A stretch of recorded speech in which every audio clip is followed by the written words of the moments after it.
Click record. Hello, good afternoon. My name is Muna Hussein, and I am the Best Starts for Kids Childcare Workforce Program Manager. I'm joined by our BSK Childcare Team Leader, Jessica Tolinar Cafferty. Sorry. Jessica, would you like to introduce yourself? Yeah, thank you, Muna. Hi, I'm Jessica Tolinar Cafferty. I'm the Childcare Policy Lead for King County, so I get to support Muna and our childcare program team. And my pronouns are she, her. Thank you, Jessica. My pronouns are also she, her. Today, we'll be discussing an info session for the Childcare Workforce Demonstration Pilot Project, RFQ, or informally, as you might hear it, as the Wage Boost Pilot Project. So today, we'll have an overview of King County's Best Starts for Kids, review key elements of the Childcare Workforce Demonstration Pilot Project, RFQ, have a criteria overview, and end with questions and answers. Just a few reminders to ask questions in the chat box, and we'll open up the phone lines for questions. And please email any questions you have for the Wage Boost RFQ to dchscontracts@kingcounty.gov. Next, Jessica will present an overview of the Best Starts for Kids. Jessica. Great, thank you, Muna. So I'm just going to share kind of a high-level foundational overview of both Best Starts for Kids and our philosophy, as well as our childcare work within the initiative. And so we like to come back to our vision and mission for Best Starts for Kids in everything we do, and that is happy, healthy, safe, and thriving. What that means to us is that we want to see babies in our community born healthy. We want to see all kids thrive and young people grow up to be happy, healthy, and successful adults. Next slide, please. Our mission is directly related to that. And so when we think about our work, we're really thinking about how we can support the incredible strengths that families and communities already have so that those babies can be born healthy, so that children have every opportunity to thrive and establish strong foundations, and so that all of our young people in King County can grow up into happy, healthy adults. Next slide, please. The other thing that we ground all of our work in is a commitment to equity, and in particular to racial equity. Our Children Youth Advisory Board has created an equity statement as well as a set of questions that go along with that statement. These are things that we continuously use to interrogate our work and make sure that we are really staying grounded in this as our central priority. A couple of the things that we want to pull out from that statement and share with you today include this quote from the CYAB, which is that equity is an ardent journey toward well-being as defined by the affected. Next slide, please. So in addition to that idea of equity not being a static place, but instead this ongoing journey defined by those most affected, the CYAB also states that equity is disruptive. It's not comfortable and it's not voluntary, and that it is fundamental to the community that we want to build. These slides will include a link to the full statement if you're interested in checking that out as well. Next slide, please.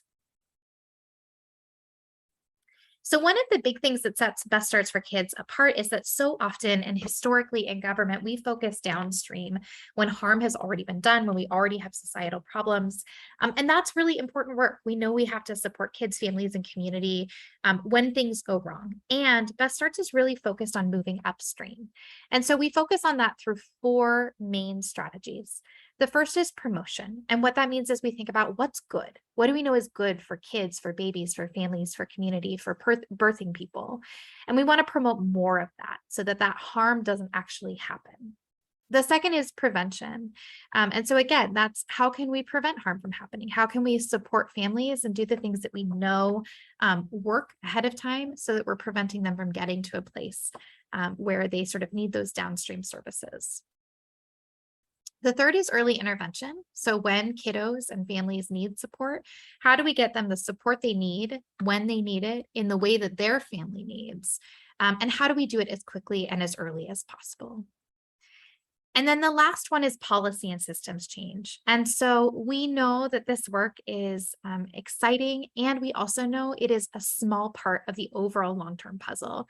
And so how do we take our learnings here? How do we take the beliefs and values and incredible expertise of our community partners, and how do we uplift that to create widespread and long-term policy and systems change so that this becomes a long-term established vision? Next slide, please. You'll see here, this is our second round of the levy. So Best Starts for Kids is a property tax funded levy that lasts for 6 years, and we're in 2.0. Of all of our investments for 2022 to 2027, childcare is the largest. And we're planning to invest about $200 million over 6 years in both a subsidy program and this workforce demonstration project. Next slide, please. So I'm going to turn now to our childcare work and just share with you a little bit of what guides the work that we do here around childcare. All of it has been guided by community engagement efforts. You'll see here that there are 3 reports, all of which have sort of helped us to build our current approach towards supporting childcare. The report in the middle is actually a statewide report that came out in 2019 that really looked at the sort of increasing costs of childcare and their impact on families and communities, but also on employers, the significant loss to our state's economy because of a lack of access to affordable care. On the bottom, you'll see a report that came out of our Women's Advisory Board. That's a group here at the county of folks who focus on issues that affect women in King County. And in 2018, they really brought forward this idea that access and affordability to childcare were a huge issue impacting King County women. In response, the executive and council launched a task force, a Children and Family Strategy Task Force, in 2020 and asked them to look at access and affordability. That group actually said we can't just look at access and affordability. We have to look at all of the sector. We have to look at workforce wages. We have to look at racial equity. We have to look at how all of these pieces fit together so that we can actually build a holistic and thriving ecosystem of care. And so they brought together those recommendations, 20 recommendations focused on really sort of foundational long-term systemic change all the way to programmatic investments. And those are all represented in that first report that you'll see, Equitable and Accessible Childcare in King County. And that is really the report that has informed all of our Best Starts for Kids childcare investment thus far. Next slide, please. Okay, I'm going to hand it back to Muna. Thank you, Jessica. Thank you so much. We'll now go over the Best Starts for Kids Childcare Workforce Demonstration Pilot Project RFQ. This pilot will explore impacts of wage increases on worker retention and program quality, fund wage enhancement for approximately 1,400 providers, and fund licensed providers eligible for the program for duration of employment or length of the levy. Priorities for the Workforce Demonstration Pilot Project are to provide salary supplement to childcare providers working with children aged birth through 12 years of age, prioritize workers in areas with limited childcare access or serving low-income families, support generally accepted best labor practices, and understand impact of wage boosts on retention and continuity of care. The planned population eligible for the wage boost include childcare providers and workers employed in licensed childcare centers, and childcare providers and workers in licensed family home childcare. This RFQ will be contracted for one administrator. The contract will run from Q4 of 2022 to the end of 2025. Funding total for the RFQ is $15.5 million, and the RFQ application is due on July 22nd, 2022 at 2 p.m. sharp. The timeline represents a tentative schedule for the entire RFQ process, from the RFQ release to the program implementation. The dates listed here are subject to change. Bidders are responsible for monitoring Zoom grants for any changes prior to the submittal deadline. The timeline for this RFQ is, it was released on the 7th. We had an info session on Tuesday at 10 a.m. and then again today. Thank you for joining. The deadline to request technical assistance is July 18th. The deadline to contact and counter questions is July 8th. The application will be due July 22nd at 2 p.m. The RFQ rating review will be from July 25th, 2022 to August 5th. Application review period and notification of RFQ status will be in August 2022. And the potential contract start date will be in September 2022. So there will be 3 phases of this RFQ and a continuous quality improvement component of the Workforce Demonstration Pilot Project. For phase 1, which is the design, you as an administrator will design a pilot project as described in the RFQ, including but not limited to co-designing the application documents and the application process, which includes a preliminary screening to determine childcare providers' potential eligibility, co-design outreach materials and strategy to ensure equitable access to information about the pilot project, stand up a data management system that meets King County records and management requirements and secures and protects personally identifiable information, co-design a communication system to quickly and easily communicate status updates and reminders to applicants, as well as accept and respond to applicant questions. And this will be applicant questions for the pilot project. Co-design payment distribution models, including amount and frequency of payments to successful applicants, and co-design infrastructure for fund administration. Finally, and one of the most important bodies of this work is create a feedback advisory group consisting of King County child care providers who hold an array of positions within the child care workforce sector to conduct initial and ongoing outreach and engagement with child care providers for continuous feedback on and guidance on how to improve the access and impact of the pilot project, and create community connection through an established feedback loop for the pilot project to best support child care providers' needs in King County. So phase 2 will be the launch. So you'll manage the launch of the pilot project, including but not limited to outreach to all regions of King County for promotion of the pilot project in an equitable manner to ensure underserved child care communities are adequately informed and prepared to apply. Distribute application materials to child care providers across King County. Provide technical support to child care providers in successfully completing their application to receive benefits from the pilot project. Administer payment to successful applicants to the pilot project, which the DCHS anticipates will total approximately 1,400 child care providers. Manage distribution of funds during the period of the project, and collect data from child care providers as described in section 6 of the RFQ. And finally is phase 3, the implementation. The chosen awardee will administer funds to successful applicants in alignment with all processes and procedures created in collaboration with King County. So this RFQ offers up a total of $15.5 million in funds over a minimum of 3 years and up to 6 years to stand up and administer the Best Starts for Kids Child Care Workforce Demonstration Pilot, or WAKES pilot project as we like to call it. The majority of this fund includes pass-through funds that will be paid out to child care providers directly. The table above details the timeline when funding is expected to be distributed. There may be an opportunity for future funding with the hope to deepen investments to create opportunities for child care providers participating in the pilot project and to broaden the number of child care providers participating in the pilot project to more than the intended 1,400 participants.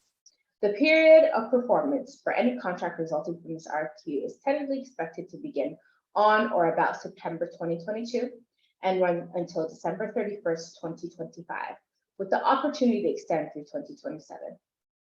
Bidders must estimate and develop a 3-year budget covering proposed goals, activities, and outcomes.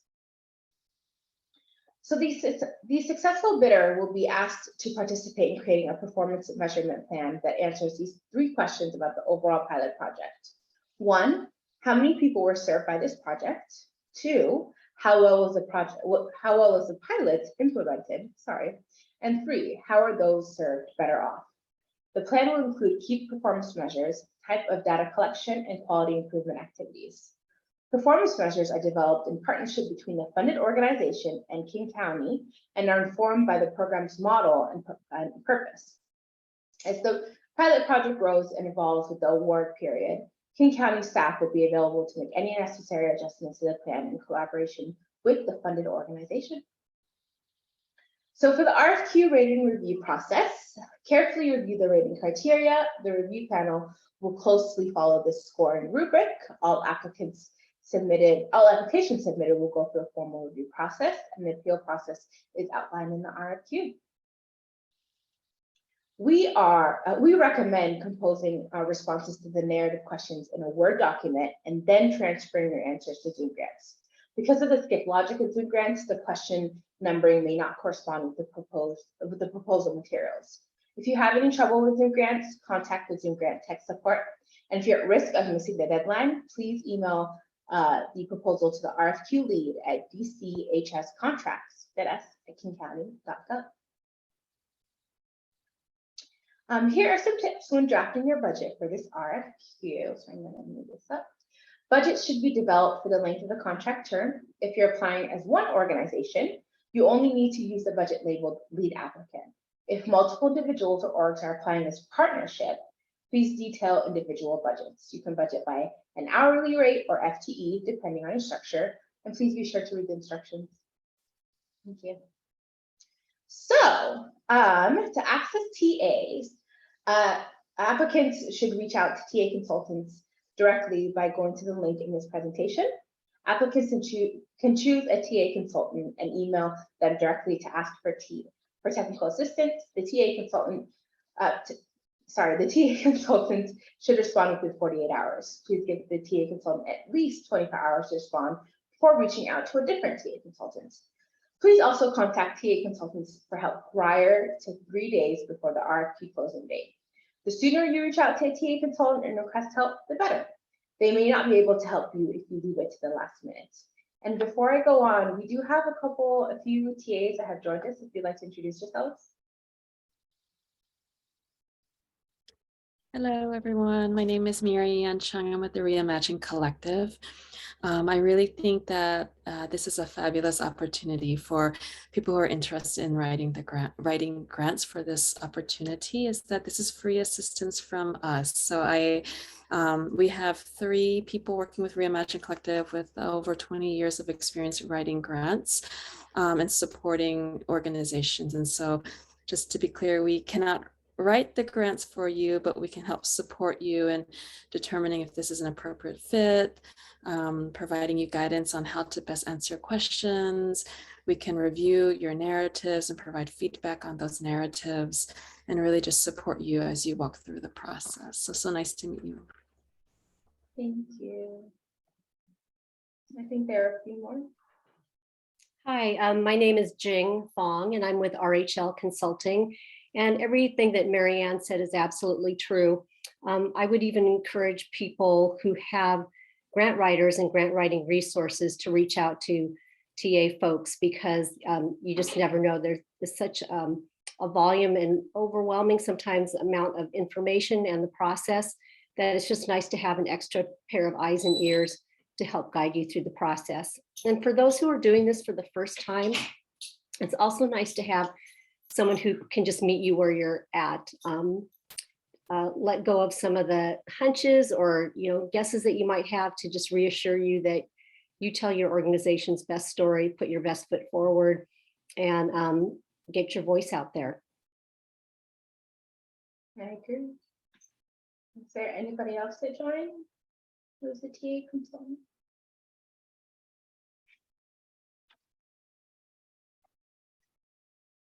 Okay, thank you so much for introducing yourself. Please note the first session, the first info session was last Tuesday, June 28th at 10 a.m. and covered the exact same content as this one. And any different questions that were asked and answered during that session, as well as this session, will be posted publicly in Zoom Grants. And please email all RFQ questions to DCHS@kingcounty.gov. Contact technical assistance providers directly. See glossary of terms in the RFQ for a list of relevant definitions, and use the checklist to make sure your application is complete on Zoom Grants. Reminder that if for any reason you're unable to upload your application on Zoom Grants by July 22nd, 2022 at 2 p.m., please contact the RFQ lead with this email before 2 p.m. for the 2 p.m. deadline. That's dchscontracts@kingcounty.gov. And we highly suggest that you attach your application on PDF format when emailing the RFQ lead on the due date with any Zoom grant issues. And that was our info session. I would love to open it up for questions if there are any.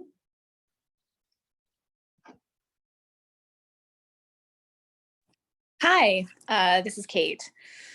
I had a question. As far as data and evaluation, it looks like that's an important part of this work. Is that to be done by the administrator of this this project, or would it be done by an external third party, or both? So we do have an evaluator in King County and DCHS that is working on this project. Okay. We were working on evaluation efforts for this project. To answer your question, I don't think it's the administrator. I think you're working alongside, the administrator is working alongside with us to gain input from the community, feedback from the community in order to work on those evaluations. Jessica, do you have a better answer than I do? Yeah, we do ask all of our Best Starts for Kids contractors to set aside up to 10% of their budget for evaluation activities. And so what that means is partner with the evaluation team, data collection. So you'll be expected to do some reporting. We would work with you to develop an evaluation plan that then you would sort of do the data collection with, but you'd be working closely with our team of evaluators. I think because this project is one that will likely receive more attention, we're also looking at securing an external evaluator in addition to our team that would sort of do continuous evaluation.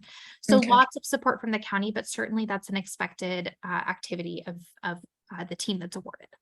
And you said 10% of the budget generally is expected to go to that. Okay. We say up to 10%. And what I would say is this budget is a little bit tricky because so much of it is passed through. So what we probably wouldn't expect is 10% of the pass through. We'd probably expect about 10% of the operating costs to go towards that. Okay. And you had said 1,400 providers. Are those FTEs you're expecting, or are you expecting there to be a certain number of part-time employees as well? We are expecting both full-time and part-time employees. And when we say 1,400 providers, we're thinking across the childcare sector in King County. Okay. Okay, great. And then just one last question. So for the budget, it said per hour or by FTE. So we would be doing a cost allocation and rolling all of our costs into a per hour or an FTE. Is that what that meant? Yes. So depending on her organization does it. Yes, exactly. Okay. Great. Thank you. Thank you, Kate. I'm Kathy from Wellspring. I have hello. I have a question, kind of a follow-up to that question, I guess, and excuse me for I'm asking an obvious question. So basically 500, yeah, my camera on. Basically 500,000 a year will be allocated to childcare providers, divided up among 1,400 childcare providers. And of that 500,000, a portion of that will be for administrative costs. Is that correct? No, so close. No, so we have $5 million a year allocated for this project. Of that $5 million, where the $500,000 is coming from, because the project's not starting until Q4, the design process we're hoping to take will be in Q4 alongside the administrator and the childcare community and King County. That $500,000 will be for the Q4 and the design process. And then starting the new year, it will be a budget of $5 million. So 2023, 2024, and 2025 will be $5 million each year. And most of that will be passed through for childcare providers, for the 1,400 childcare providers, and then there will be admin costs. Jessica, what is the percentage that it's expected? I think, is it 12%? I think it varies depending on how the proposer wants to do this work. But that $500,000 for the first year is really intended to be all operating costs and the cost of engaging childcare providers as well in the co-design process, so that we're not intending for there to be any pass-through in 2022. That pass-through wage boost would begin in 2023. And proposers should offer what they think the appropriate amount of operating costs to deliver that work is. And it's up to the proposer to delineate between administrative costs and operating costs and figure out the correct percentage. Like up to 12 is acceptable for administrative costs. So up to 12% of your operating costs has been sort of our standard at Best Starts for Kids, but we're actually pushing sometimes for that to be increased. I think it's appropriate to offer what you think is actually reasonable for funding your organization. And we are really trying to push a movement within the county to ensure that folks receive sufficient administrative costs as well. Great, thank you. Great question. Thank you. And I'm sorry, but just for clarification, so up to 12, we'll just say 12% for now because we know that. Okay, so up to 12% in the subsequent years where we're administering $5 million, where the awardee is administering $5 million, 12% of that would be administrative costs, depending on how we budget that out. Yeah, Kathy, so these are great questions. So because such a significant amount of this is passed through, that 12% of the total budget is a little bit less relevant in this project. What we would say is propose the operating costs that are actually realistic for your organization to deliver this body of work. For some organizations that may be lower. Often with pass-through money, we see organizations ask for about 4 to 6%, right, for operating costs because the pass-through is the vast majority of budget. Within your operating costs, we'd say up to 12% is pretty appropriate for admin, which we think of as indirect costs that are just sort of there to support the overall organization doing this work. They may not be the direct staffing, et cetera. Thank you, Jessica. Great, thank you. Great questions. Are there any more questions that we can answer? Yes, I asked one question in the chat that wasn't brought up, but this is more of an administrative thing. So according to the timeline, the last day to ask questions of the county is July 8th. And given that this week was the week that applicants would be able to attend an info session, it's just been my experience giving TA that oftentimes questions come up. And so given that many of the applicants are just coming to the table today, many of them may have thought of this already, but I'm wondering as they begin to reach out to TA and begin to start writing their grant, if there are bound to be more questions. And so I'm wondering 2 questions. One, would you be willing to accept questions after the 8th or extend the July 8th deadline? And 2, who do we reach out to? Thank you. So you would reach out to DCHS contracts at kingcounty.gov. And I think that's a question that I need to bring back to my team and ask if we can push that July 8th date back. Unfortunately, I can't answer that right now. Is it okay if we get back to you? Yes, that's absolutely fine. And people may not have questions, but it's just been my experience that as we dig deeper into this, and today is June 30th, so that just leaves 9 days to ask questions. It would be a realistic expectation or anticipation that there may be more questions. So I would appreciate your looking into that. Thank you. Thank you so much. Thank you. Thank you. I have another question. So I understand that there's a high percentage of the child care providers that the organization will be interacting with who have English as a second language. So those administrative costs, do you anticipate or expect those to include interpreter costs? We do. Yep. Okay. Just Thank you. Answer. Yeah, we want muted myself. We want this program to support childcare providers and in a way that is equitable. And what that means is that you should propose those services that would best do so. And so we regularly see interpretation and translation as a significant area that organizations budget for. Please do include those things. And does the county have a recommended resources, or or is that kind of a murky area? We don't. We do have some internal resources, but those are for King County specific purposes. And at this time, we're really focused on COVID response. We also work with a number of contracted interpreters and translation services, but I don't think that we make recommendations for who to contract with for those services. Yeah. Thank you. Thank you, Connie. That was a great question. I think because the childcare community in county is so diverse, and many of our providers are people of color, are part of the BIPOC community, and their home language is not English. I think it's important that we recognize interpreters and translations as something that is part of our program. So thank you for that question.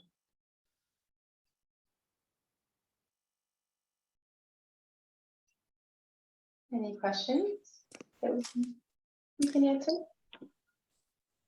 Hey, Muna and Jessica. I do have a quick question. I'm just wondering if you can speak to the role that King County and King County staff might like to play in the co-design process or in the administration of this pilot project.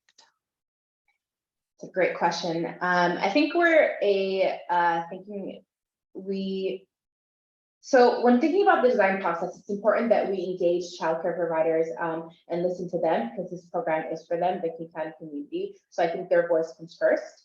I think the contractor coming up to us and coming to the childcare providers coming together and having, I guess, equal input in creating this program. I think I definitely would prefer if we took the back seat and have the childcare provider step up and say, hey, this is what we want and these are our needs, because in my humble opinion, we should be listening to childcare providers. I think as far as the implementation and the launch, we are here as folks to report to. We will be managing the administrator, checking in with the administrator. But as far as the design process, we're here as an equal partner. And Jessica, correct me if I'm wrong. No, I think that's absolutely right. We have some, expectations and certainly want to be partners in program design. And part of the reason we're contracting out is because fundamentally we think an external organization can do this work in a way that the county can't, and holding relationships that we don't have in the same way. And I absolutely agree with Muna. We feel really strongly that all of our work should be centered in provider and family voice. And so that will be a really critical part. So county certainly has sign off on major programmatic decisions, but we're intending to create sort of scaffolding where we're supporting that process and just making sure that the big objectives are met from our perspective. Thank you, Amanda. One last question. I did look at the Zoom grants, but I can't remember if additional exhibits were allowed or attachments were allowed, like staffing plans or project maps or, mock-ups or anything like that were able to be attached to proposals. The last time I looked at it, yes, you are allowed to have attachments. I haven't looked at it in over a week, but yes, you should be able to have attachments. That's correct. Okay.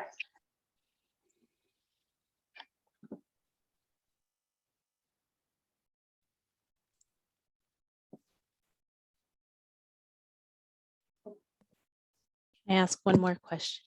Yes, please. For the application process that will be designed as part of this work, are there any known requirements around what needs to be included in an application from like a King County Council or, county agency perspective? Are you talking about once the pilot project launches and the application process of it? So right now, the two main requirements are that the person has to be working in a licensed childcare center or a licensed childcare family home, FCC, family home childcare. All other, we're still in the design process. We had a work group at the beginning of this year and the end of last year that came together and had many suggestions that we shared in a session a few months ago at an open house. But right now, because it's such a new project, it's a pilot project, the design process will be during. So any of what you just asked, any of those questions or any requirements that are going to be in the application, we'll be designing it at the end of the year. Yeah. Sorry about the runaround answer. Thank you. No, thanks, Muna. Thank you, Amanda. Do you all have any more questions that we can answer?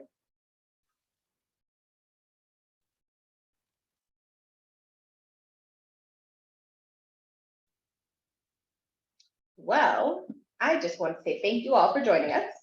And I hope you have a beautiful afternoon sunning outside. So I hope that you can get out in the sun because I really want to. And I hope you have a wonderful day. Thank you.